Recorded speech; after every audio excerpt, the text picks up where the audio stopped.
Hi అండి, అందరికీ నమస్కారం. వెల్కమ్ టు మేఘ సందేశం. మాట్లాడుతున్నది మీ హేమ. ఇవాళ మా చిన్నారి పొన్నారి మా బుజ్జి తల్లులు చేస్తున్నారండి హార్వెస్ట్. డైలీ నేను చేస్తాను కదా హార్వెస్ట్, ఇవాళ మా పిల్లలు చేస్తా అన్నారు. సరే అని వాళ్ళకి ఇచ్చానండి హార్వెస్టింగ్. వాళ్ళు కొంచెం ఇప్పుడిప్పుడే అలవాటు పడుతున్నారండి మొక్కలకి. ఈ వరకు అంత పెద్దగా ఇష్టపడేవాళ్ళు కాదు, మొక్కల దగ్గరికి రావటానికి కానీ మొక్కలు పని చేయటానికి కానీ పెద్దగా ఇష్టపడేవాళ్ళు కాదు.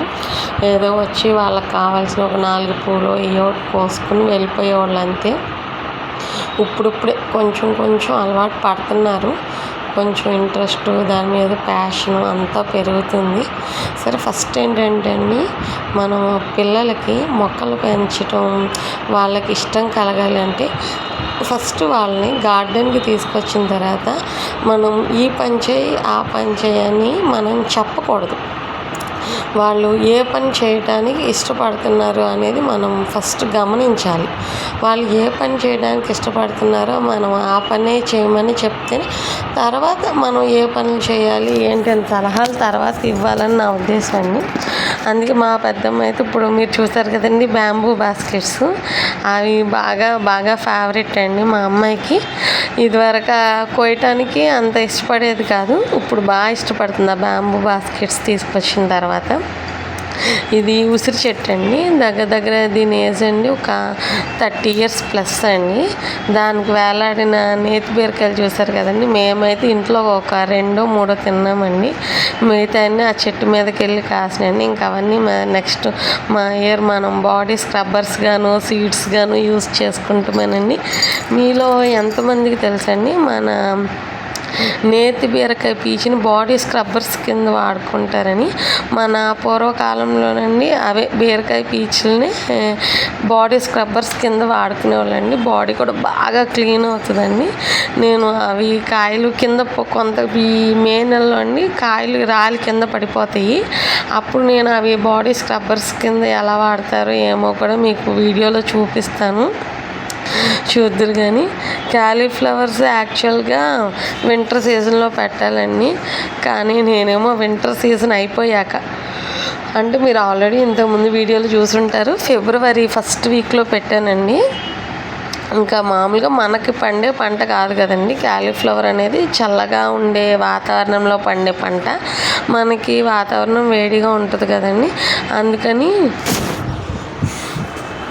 ఈ ఎండలు వచ్చిన తర్వాత నేను పెట్టేసరికేనండి ఇంకా క్యాలీఫ్లవర్ ఫ్లవర్ సైజ్ అయితే ఇంకా పెరగట్లేదు, కలర్ కూడా వైట్ కలర్ రావట్లేదు. ఇంకా సరే ఏమేమి నీకు తీయాలనిపిస్తే అవన్నీ తీసేయని చెప్తే ఇంకా ఫ్లవర్ దానికి పర్లేదు ఇది బాగానే వచ్చింది అనుకుని అవన్నీ చూసారా పీకేసి మోపు కింద తీసుకొస్తుంది.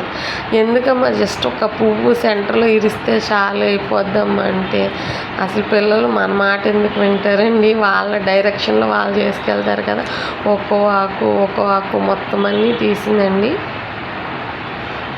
చాలా లేతగా ఉన్నాయి, టేస్టీగా కూడా ఉన్నాయి. లేతగా ఉంది, మనం చిన్నది వచ్చిందని అనుకుంటామే కానండి అది చిన్నగా ఉన్నాయి ఎంత రుచిగా ఉంటుందండి. మార్కెట్లో పెద్ద పువ్వు తెచ్చుకున్న ఆనందం అంతే కానీ అంత టేస్టీగా ఉండదండి. ఇది మాత్రం పువ్వు చిన్నగా ఉన్నా చాలా టేస్టీగా ఉంటుందండి.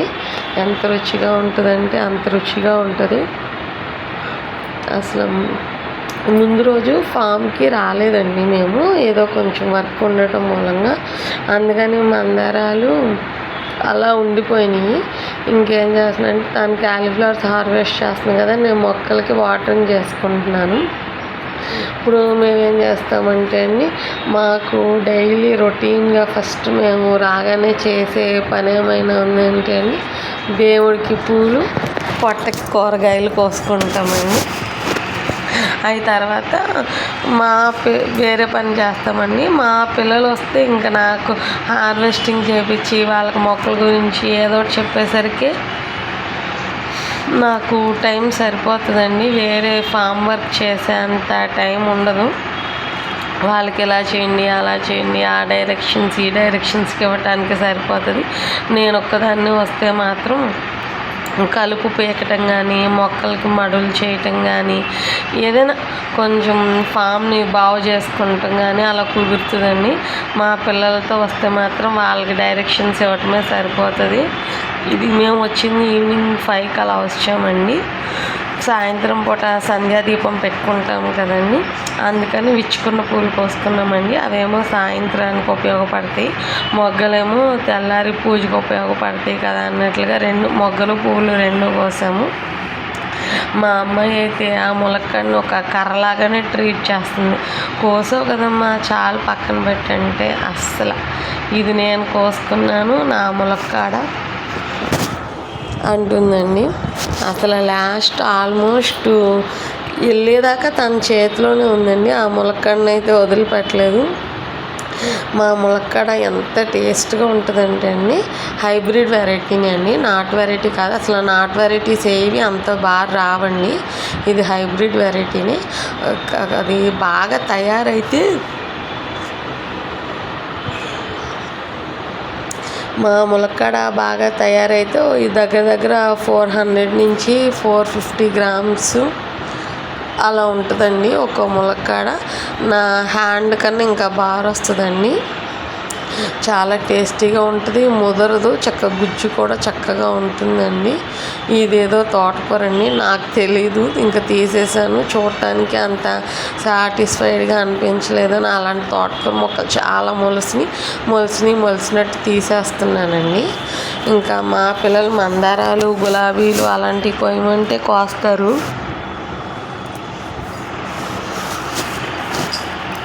కనకాంబరాలు కొయ్యమంటే మాత్రం కొయ్యరండి, నేనే కొయ్యాలి.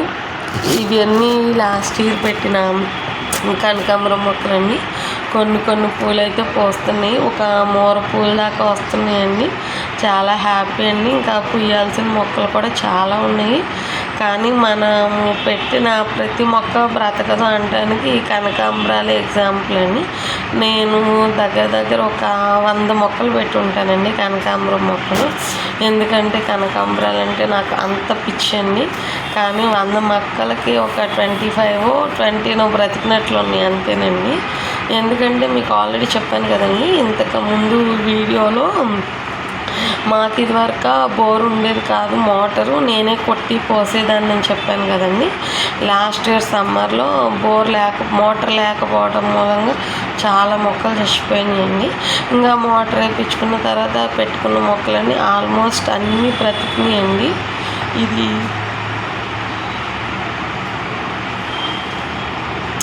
ఇది 2 రోజుల వీడియో అండి, ఒక రోజు వీడియో కాదు, 2 రోజుల వీడియోని కలిపి ఒక వీడియో కింద చేశాను నేను. ఇది నెక్స్ట్ డే కాకుండా ఆ నెక్స్ట్ డే అండి. నెక్స్ట్ డే కొంచెం షాప్లో వర్క్ ఉండటం మూలంగా రాలేకపోయాను. ఆ నెక్స్ట్ డే అండి. ఇవి ఒకళ్ళు పొలంలో శనక్కాయలు పండిని సేల్ చేస్తున్నామని చెప్తే, నాకు శనక్కాయలు ఉడకబెట్టిని తినడం అంటే నాకు చాలా బాగా ఇష్టం అండి అని చెప్తే, మా వారు ఒక 4 కేజీస్ 5 కేజీస్ దాకా తీసుకొచ్చిన తర్వాత ఏమైందంటే ఒక 3 కేజీస్ దాకా వాడాము. ఒక 2 కేజీస్ అలా మిగిలిపోయింది. వాటిని ఉడకపెడదామంటే డ్రై అయిపోయింది బాగా. సరే ఇంకా తోలు చేసి పప్పులు నానబెట్టుకుని ఉడకబెట్టుకుందాము, అప్పుడు టేస్టీగా ఉంటాయి కదా అని అవి పొలవటం స్టార్ట్ చేశానండి. ఏదైనా కాస్తంత ఇక్కడ ఏదైనా పని చేసుకుంటే కాస్తంత మనసుకి ప్రశాంతంగా ఉన్నట్లు అనిపిస్తుందండి.